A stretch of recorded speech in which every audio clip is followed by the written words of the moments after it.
স্বাগতম জানাইছো মোৰ YouTube channel জুনুস কুকিংলৈ আশা কৰো আপোনালোক ভালে কুশলে আছে যদিহে মোৰ ভিডিঅ'বোৰ চাই ভাল পাই লাইক শেয়াৰ আৰু সাবস্ক্ৰাইব কৰি দিব কমেন্ট কৰিব লগতে থকা বেল আইকনটো প্ৰেছ কৰি দিব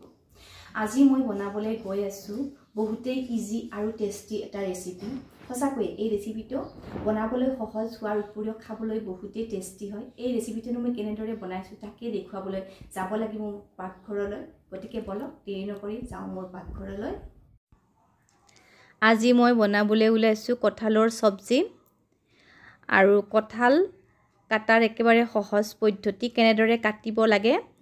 আৰু কেনেদৰে কাটিলে হাতত আঠা নালাগে তেনেদৰে কাটিব লাগে সেইখিনি মই দেখুৱাই দিম আপোনালোকক এয়া মই কঁঠাল কাটাৰ একেবাৰে সহজ পদ্ধতি এনে ধৰণেৰে কাটিব লাগে কঁঠালটো এয়া মই মাজেদি দুফাল কৰি লৈছো কঁঠালটো আৰু ইফালে মই সৰু সৰু পিচ কৰি লম এনে ধৰণেৰে সৰু সৰু পিচ কৰি ললে কাটিবলৈ একেবাৰে সহজ হয়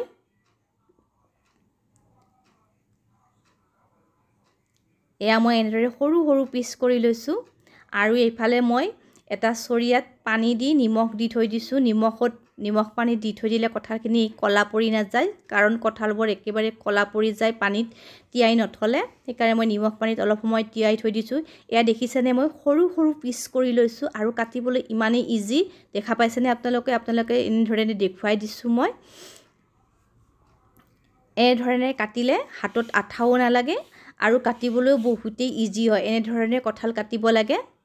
এয়া মোৰ আটাইখিনি কঁঠাল কটা হৈ গল এয়া মই ধুই ললো এইফালে দেখুৱাইছো মছলাখিনি দুটা ডাঙৰ পিয়াজ ৰসুন তেজপাত জিৰা ধনিয়া আৰু শুকান জলকীয়াৰ পৰিমাণটো আপোনালোকে বঢ়াইও ল'ব পাৰে এইফালে আহিছো মই গেছৰ ফালে গেছত এতিয়া মই কেৰাহী এখন উঠাই দিছো দি পেলাই দি দিছো এগিলাস জোখত পানী এতিয়া মই কঁঠালখিনি অকমান বইল কৰি লম সম্পূৰ্ণ একেবাৰে গেলি যোৱাকৈ বইল কৰি নলওঁ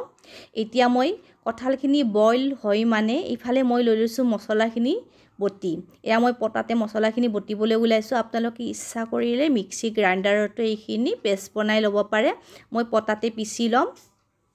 এয়া মই পটা এখনত গোটেইখিনি মছলা ঢালি দিছো আৰু জলকীয়াৰ পৰিমাণটো আপোনালোকে কম বেছি কৰি ল'ব পাৰে যদিহে বেছিকৈ জলকীয়া খাই ভাল পায় তেনেহলে জলকীয়াৰ পৰিমাণটো আপোনালোকে অকমান বঢ়াই ল'ব পাৰে আমাৰ ঘৰত জলকীয়াৰ পৰিমাণ একেবাৰে কমেই খোৱা হয় সেয়েহে মই 3টা শুকান জলকীয়া দি দিছো এয়া মই মছলাখিনি ভালকৈ একেবাৰে মিহি হোৱালৈ পিচি আছো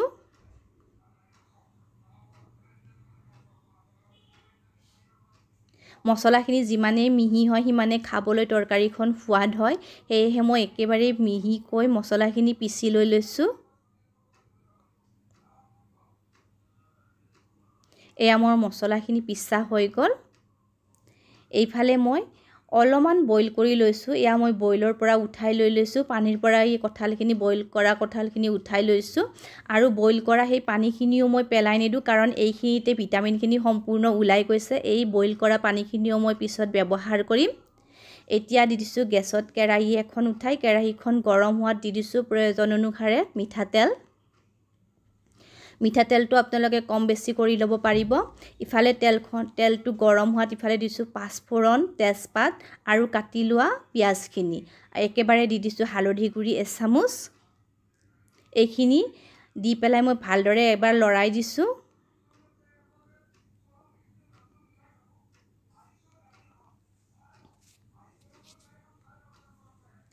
এয়া পিয়াজখিনি ভজা হৈ গৈছে ৰঙচুৱা হৈ উঠিছে ইয়াতে দি দিছো পিচি লোৱা মছলাখিনি দি পেলাই ভালদৰে লৰাই দিছো ইয়াৰ কেঁচা গোন্ধটো যোৱালৈকে লৰাই একেৰাহে ভাজি আছো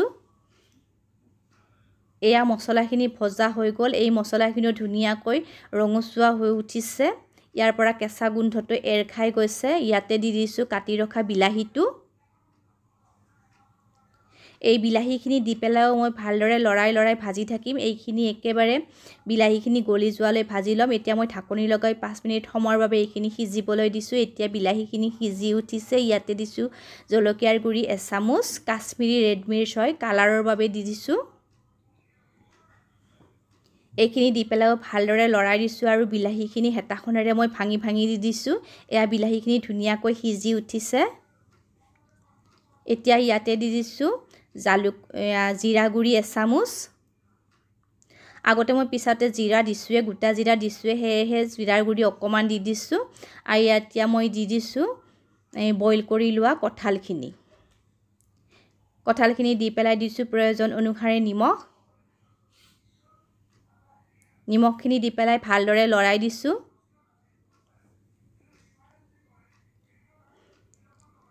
এইখিনি এতিয়া 5 মিনিট সময়লৈকে মই সিজিবলৈ দিম এয়া মোৰ 5 মিনিট সময় হৈ গ'ল ঢাকনিখন উঠাই চাইছোঁ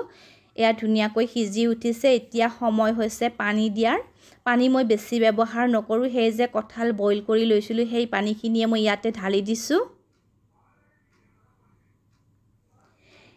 পানীখিনি দি পেলাইও মই 5 মিনিট সময়লৈকে আকৌ সিজিবলৈ দিম এয়া 5 মিনিট সময় হৈ গৈছে ঢাকনিখন এবাৰ উঠাই মই চাই লৈছোঁ কেনেকুৱা হৈছে তৰকাৰীখন এয়া তৰকাৰীখন সম্পূৰ্ণ ৰেডি হোৱা নাই এবাৰ মই লৰাই দিছোঁ লৰাই দি আকৌ এবাৰ ঢাকনিখন লগাই এইখিনি সিজিবলৈ দিম এই কঁঠালৰ তৰকাৰীখন খাবলৈ সঁচাকৈয়ে বহুতেই টেষ্টি হয় এয়া মই এটুকুৰ চাই লৈছোঁ সিজিছে নে নাই এয়া ধুনীয়াকৈ সিজি উঠিছে কঁঠালৰ তৰকাৰীখন একেবাৰে শেষত দি দিছোঁ গৰম মছলা এচামুচ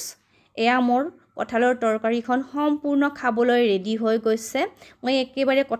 কঁঠালখিনি একেবাৰে মই ভাঙি পেলোৱা নাই ভাঙি পেলালে মোৰ খাবলৈ ভাল নালাগে এনেদৰে থাকিলেহে মোৰ খাবলৈ ভাল লাগে সেইকাৰণে মই ডখৰাবোৰ ভাঙি পেলোৱা নাই কিন্তু সম্পূৰ্ণ সিজি উঠিছে তৰকাৰীখন এয়া গৰম মছলাখিনি দি পেলাই মই অকণমান সময় উতলিবলৈ দিম এয়া দেখিছেনে ধুনীয়াকৈ উতল আহিছে এই তৰকাৰীখন ভাতৰ লগত খাবলৈ বহুতে টেষ্টি হয় আগতে যদি এনেদৰে খাই পোৱা নাই এবাৰ খাই চাবচোন আৰু খাই চাই কমেন্ট কৰি জনাব এয়া মোৰ তৰকাৰীখন সম্পূৰ্ণ ৰেডি হৈ গৈছে এতিয়া মই বাটি এটাত এনেদৰে পৰিবেশনৰ বাবে উলিয়াই লৈছোঁ এয়া তৰকাৰীখন সম্পূৰ্ণ ৰেডি হৈ গৈছে দেখিছেনে আপোনালোকক ওচৰৰ পৰা দেখুৱাই দিছোঁ তৰকাৰীখন ইমান ধুনীয়া কালাৰ আহিছে এবাৰ এনেদৰে আশা কৰোঁ ভিডিঅ'টো চাই ভাল পালে যদিহে ভাল পালে আপোনালোকৰ ফ্যামিলি ফ্ৰেণ্ডৰ মাজত এবাৰ ট্ৰাই কৰি চাব আৰু সঁচাকৈয়ে যদি ভাল পাইছে এটা লাইক কৰিব শেয়াৰ কৰিব কমেন্ট কৰিব লগতে থকা বেল আইকনটো প্ৰেছ কৰি দিব লগ পাম আন এটা নতুন ভিডিঅ' ৰেচিপিৰ সৈতে তেতিয়ালৈ সুস্থ থাকক সুখত থাকক বাই বাই